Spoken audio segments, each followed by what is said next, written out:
Presence is power. Maybe you suffer with procrastination, which is probably why you clicked on this video. Procrastination is not what you think it is.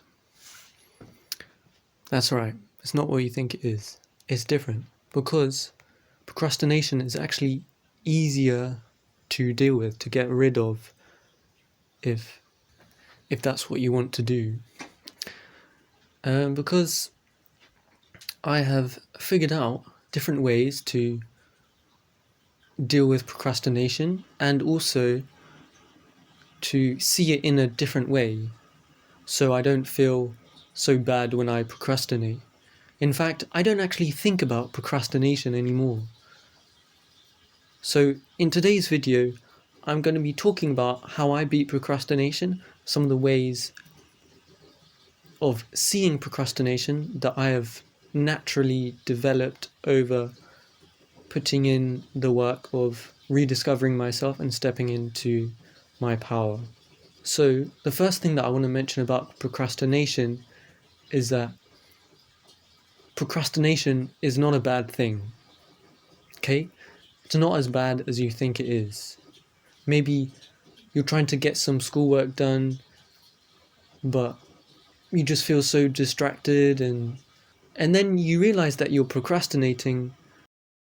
Because you're procrastinating, you don't feel good about yourself. I feel like that has happened to many people, and I know that has happened to me in the past.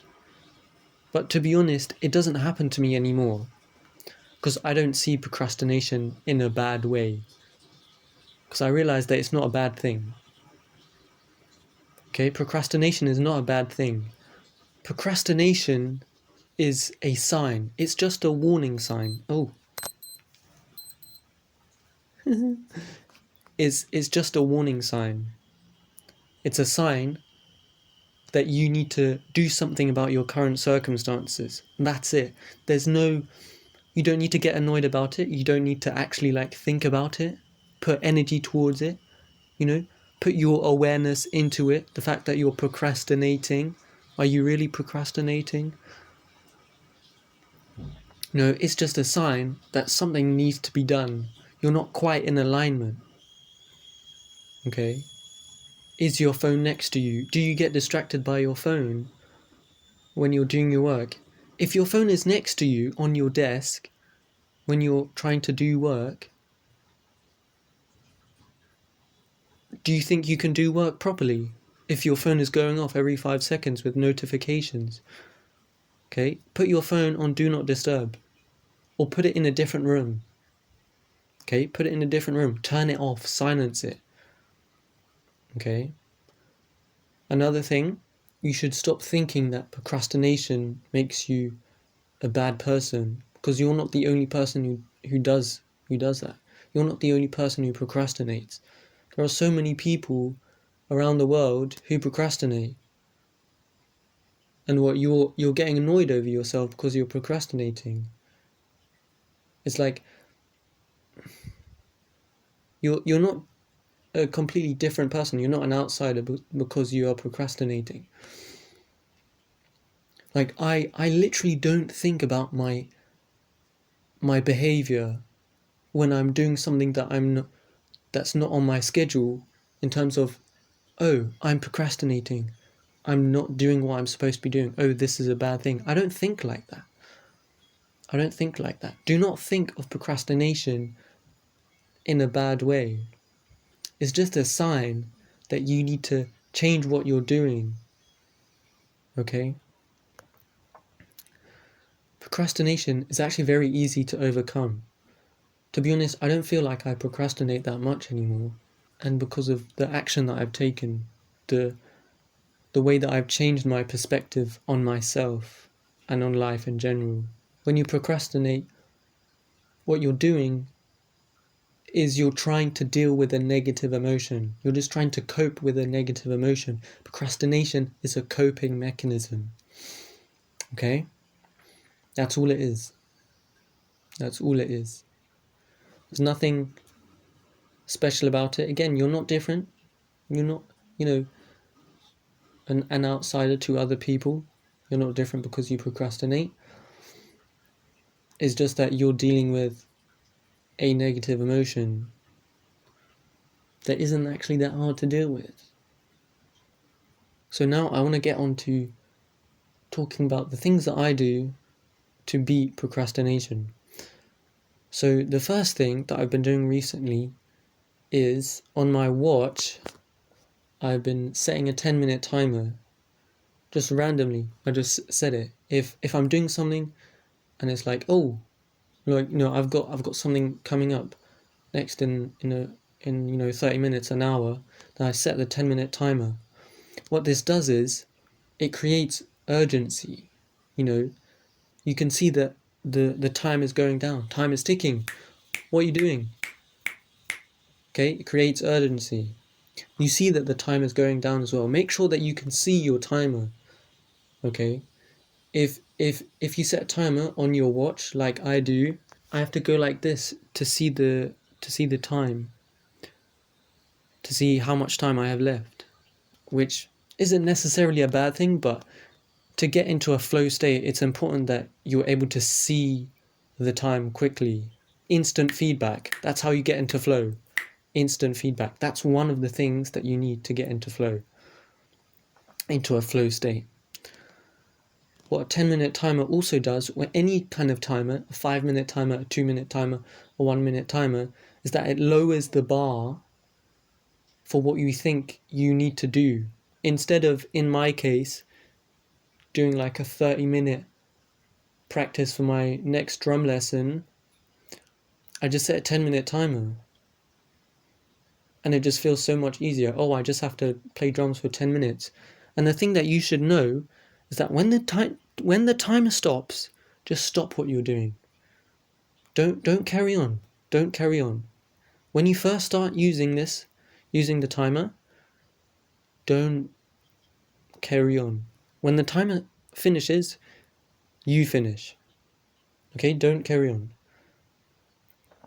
Even if you're literally halfway between writing a word, just stop. You stop, and then you stop what you're doing, and then you move on. I literally had this experience. For example, I'm on a Korean course, learning Korean, and I set a 10-minute timer to try finish my homework for the course.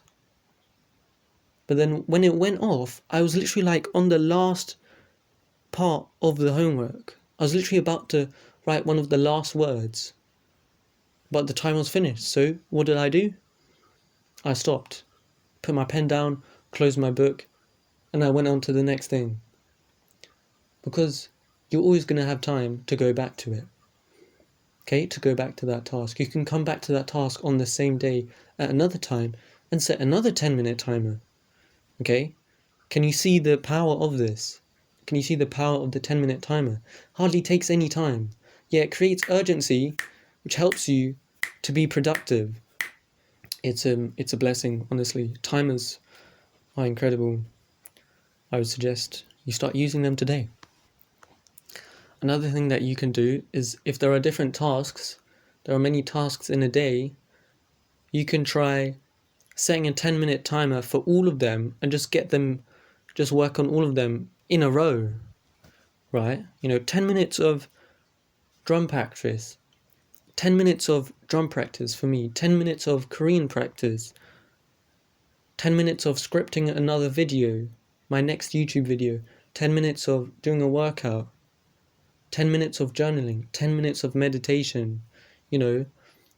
It's so easy to get into the flow once you lower the bar. You don't have to do now. You don't have to do 30 minutes.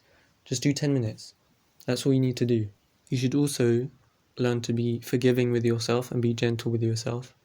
If you're not used to being kind to yourself, if you don't feel like you have a lot of self-esteem or self-love, then learn to forgive yourself and learn to let go, learn to detach from the outcome that you're trying to produce.